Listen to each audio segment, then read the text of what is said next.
Olá pessoal, tudo bem? Estamos aqui ao vivo para falar sobre o reino de Deus. Se você ainda não nos segue no nosso canal, clica no link abaixo, siga o nosso canal, compartilhe com outras pessoas e estamos aí para servir os irmãos. Hoje nós vamos falar sobre uma temática muito especial que é o reino de Deus, o reino de Deus. Nós vamos começar falando sobre o conceito do reino, né? O reino de Deus aqui no Antigo Testamento.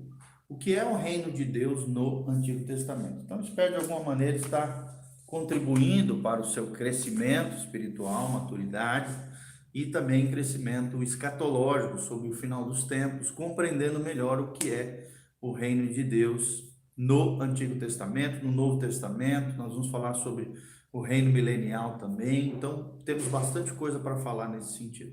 Em primeiro lugar, nós precisamos aprender que o plano divino, né, para o reino ocupa grande parte das escrituras sagradas. No entanto, né, a despeito de tudo aquilo que a Bíblia diz sobre esse assunto, quem as estuda, né, ou seja, quem estuda acerca do reino de Deus, se depara com grande variedade de interpretações, né, de compreensões e de explicações quanto à natureza e o propósito do plano divino para o reino. Para alguns, por exemplo, o reino de Deus é sinônimo do estado eterno, ou seja, do céu, a qual alguém chega após a morte, somente depois da morte. De modo que não existe nenhuma relação com a terra, é o que afirmam algumas pessoas dentro dessa perspectiva. Já para outras pessoas, é um reino imaterial, ou seja, apenas espiritual, no qual Deus governa sobre o coração dos homens, de forma que, ao mesmo tempo que ele está relacionado à era presente, o reino não está relacionado, então, à terra, né? O mundo físico, o mundo material. Para outros também, já numa terceira abordagem, uma terceira perspectiva, o reino é simplesmente terreno, aqui, agora, na terra, sem realidades espirituais vinculadas a essa terra. E geralmente tem tendência, né, a uma estrutura política e social que deve ser alcançada pelo esforço dos homens, através do esforço humano. Então, nessa perspectiva, o reino torna-se então objeto de uma evolução socioeconômica em direção à qual, segundo pensam eles, os homens estão marchando, tá? Para outros, uma quarta perspectiva aqui, dentro desse conceito geral, o reino está relacionado a um movimento nacionalista, né, por parte de Israel, do povo de Israel, que tenta de alguma maneira reconstruir a nação como independente no âmbito político, né? Então, para alguns, quando se fala do reino de Deus, está se referindo apenas ao Israel, né, retomar essa parte política, a sua independência no âmbito político. E quando nós estamos falando sobre isso, né, existem aqueles também, uma outra perspectiva, que vem o reino como sinônimo da igreja organizada visível, né? Muitas pessoas pensam assim, até o próprio catolicismo pensa dessa maneira, que o reino de Deus é a igreja organizada visível, dizendo eles, é a igreja de Roma, de modo que ela, né, dentro dessa perspectiva, se transforma no representante, né, do reino de Deus, ou seja, do próprio Deus na terra, atribuindo a esse reino de Deus, quando está se falando dessa igreja organizada, a esse reino um caráter ao mesmo tempo espiritual, mas também político. Além desses, né, dessas perspectivas que eu trouxe para vocês aqui, existem aqueles que veem o reino de Deus aqui como uma manifestação no âmbito terreno da soberania universal de Deus, por meio da qual ele governa os negócios humanos. Assim, nesse conceito, o reino é concebido como espiritual e material. E nesse labirinto que nós estamos falando, né, de interpretações, de perspectivas diferentes, é quase impossível encontrar o caminho certo, né? E as verdades relacionadas ao reino não serão obtidas com um exame, né, dos escritos dos homens ou de vários pensadores humanos, mas apenas através de um estudo indutivo do ensino da palavra de Deus é que nós realmente vamos chegar a melhor expressão, a melhor perspectiva do que é o reino de Deus. A primeira que nós trazemos para vocês é que o reino de Deus é um reino eterno. Nós precisamos entender e compreender que o reino de Deus não é apenas esse reino que os olhos veem, ele é um reino eterno. E as escrituras, parecem haver uma contradição a princípio na linha de revelação relacionada ao reino sobre o qual Deus governa. E é claro que é só uma aparente contradição. De um lado, parece que às vezes o reino é visto como eterno, e de outro, às vezes o reino de Deus parece que é visto como temporal, com um começo, desenvolvimento e um fim histórico. Ele ainda também, o reino de Deus, retratado como simultaneamente universal, mas também abrangente e local. Além disso, o reino de Deus é visto como a administração direta da soberania de Deus sobre toda a criação, bem como também uma administração indireta por meio de soberanos escolhidos por Deus. Logo, torna-se necessário reconhecer que o reino sobre o qual Deus governa tem dois aspectos distintos: o eterno e o temporal, o universal e o local, o imediato e o mediato, ou mediado, tá bom? Melhor dizendo, mediato. Então, tem esses dois aspectos que nós vamos agora esclarecer um pouquinho mais para vocês. O aspecto atemporal, ou seja, eterno, de Deus. O que significa isso? Há passagens, irmãos, nas escrituras que demonstram a proposição, ou seja, a tese de que Deus sempre possuiu soberania absoluta e governa como rei sobre tudo e sobre todos. É o que nós acreditamos quando estamos falando sobre esse reino eterno, esse reino atemporal. Quando eu falo de atemporal, estou falando que está fora do tempo, está no plano eterno. Por exemplo, o Salmo 10:16 afirma explicitamente que o Senhor é rei eterno. E o Salmo 29:10 já diz que o Senhor, como rei, presidirá para sempre. E aqui está falando de toda a criação. O Salmo 29:10 fala sobre isso. Também o Salmo 74:12 diz assim: ora, Deus, o meu rei, é desde a antiguidade. Ou seja, está falando de passado, dessa grandeza de Deus ao longo do tempo, o Salmo 74:12. Mas também existem outros salmos que falam assim, que o Senhor é verdadeiramente Deus, e não só verdadeiramente Deus, ele é o único Deus vivo e é o Rei eterno, segundo Jeremias 10:10 fala sobre isso. Lamentação também 5:19 diz: tu, Senhor, reinas eternamente, e o teu trono subsiste de geração em geração, é o que diz Lamentação 5:19. Então, olhando para esses textos do Antigo Testamento, Deus não poderia ser corretamente chamado de rei sem uma soberania reconhecida e sem um reino no qual essa soberania, esse governo fosse exercida. E nós sabemos que sim, ele exerce um governo universal sobre tudo, sobre todos e sobre toda a criação. E é o que nós vamos falar agora. Qual é o aspecto universal do reino de Deus? E a resposta é que as escrituras fazem referência a essa abrangência ilimitada da soberania de Deus. Como, por exemplo, o trecho de 1 Crônicas 29:11-12. Olha o que diz 1 Crônicas 29:11-12. A Bíblia diz: teu Senhor é o poder, a grandeza, a honra, a vitória e a majestade, porque teu é tudo quanto há nos céus e na terra. Teu, Senhor, é o reino, e tu te exaltastes por chefe sobre todos. Riquezas e glória vêm de ti, e tu dominas sobre tudo. O Salmo 103, versículo 19, também nos diz o seguinte: nos céus estabeleceu o Senhor o seu trono, e o seu reino domina sobre tudo. É o que diz o salmista. Daniel também 4, 17, 25 e 32 diz: o Altíssimo tem domínio sobre o reino dos homens e o dá a quem quer. Ou seja, pensando um pouco em tudo isso que nós estamos falando através das escrituras, essa soberania divina, soberania de Deus, do Senhor, é apresentada então como exercida tanto nos céus quanto também na terra. Um outro aspecto muito importante quando nós estamos falando do reino de Deus, é o aspecto providencial. Ou seja, as Escrituras apresentam o fato de que, embora Deus exerça autoridade absoluta, essa soberania de Deus pode ser desempenhada por intermédio de indivíduos, como causas aqui secundárias, né? Como extensão dessa soberania de Deus através de indivíduos escolhidos por Ele. É o que diz, por exemplo, Provérbios 21. A Bíblia diz: assim é o coração do rei na mão do Senhor.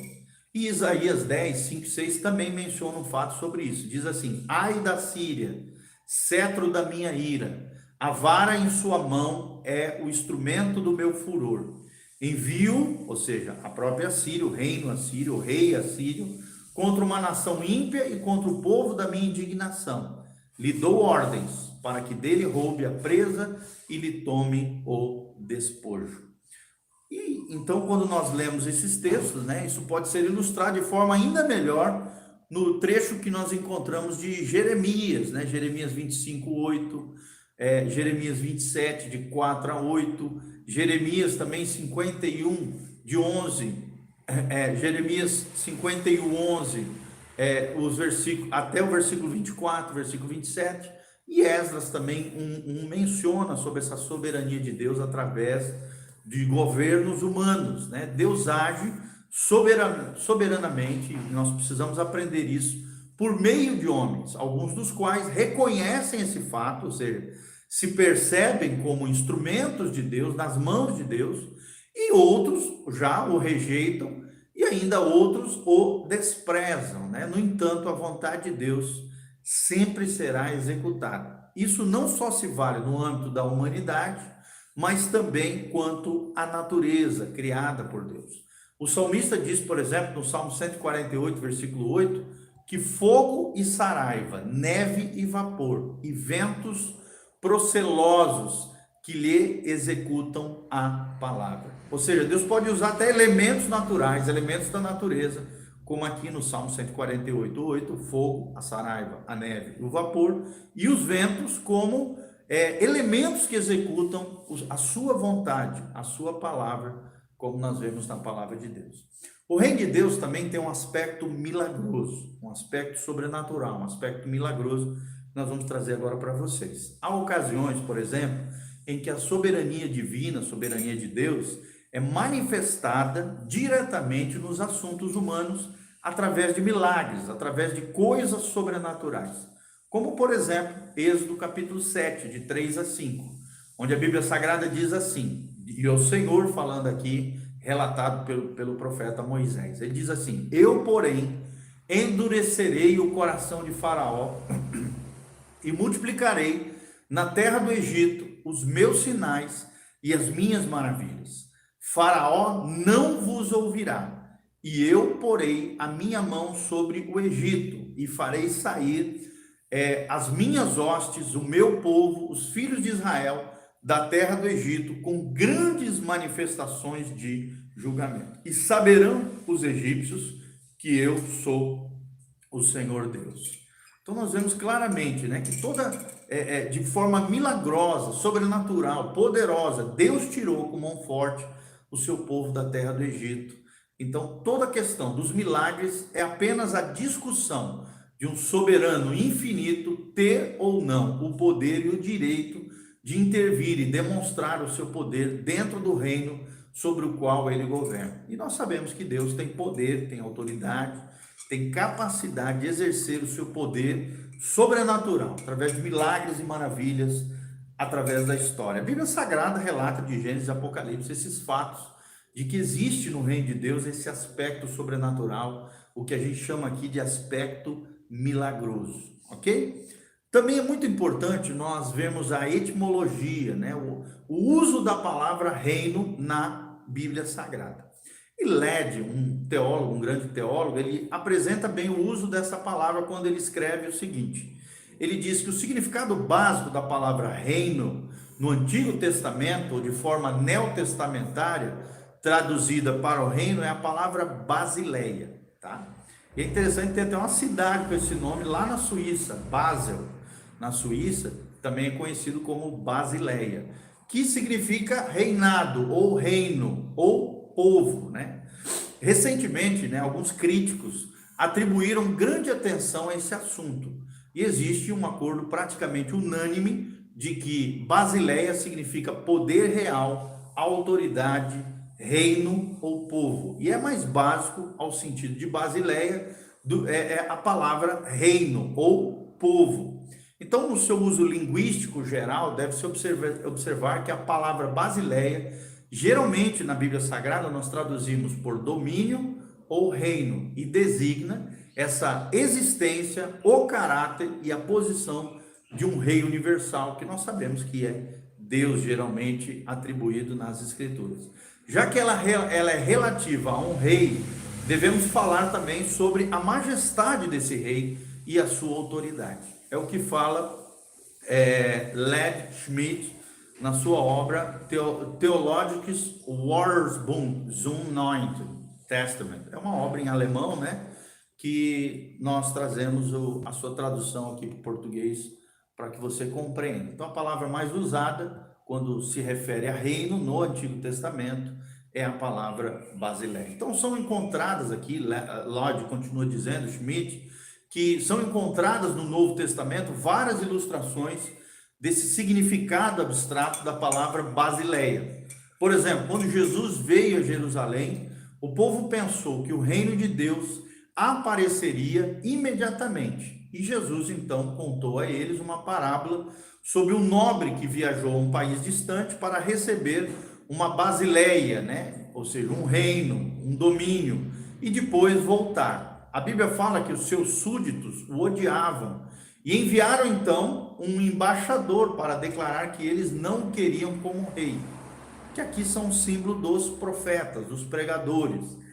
Quando o nobre retornou, tendo recebido a sua basileia, ou seja, o seu governo, o seu reino, imediatamente exerceu essa nova autoridade real que havia recebido sobre os seus súditos, recompensando os fiéis e punindo aqui os rebeldes. Então, aqui nesse trecho de Lucas 19, de 11 a 27, Basileia claramente não é nem o reino, nem os súditos, mas a autoridade de reinar que Deus tem, que Cristo tem como rei no território que lhe fora dado sobre o seu povo, tá bom? O mesmo uso da palavra aqui, Basileia, é encontrado em Apocalipse 17, versículo 12, onde a Bíblia diz: os 10 chifres que vistes são 10 reis, os quais ainda não receberam.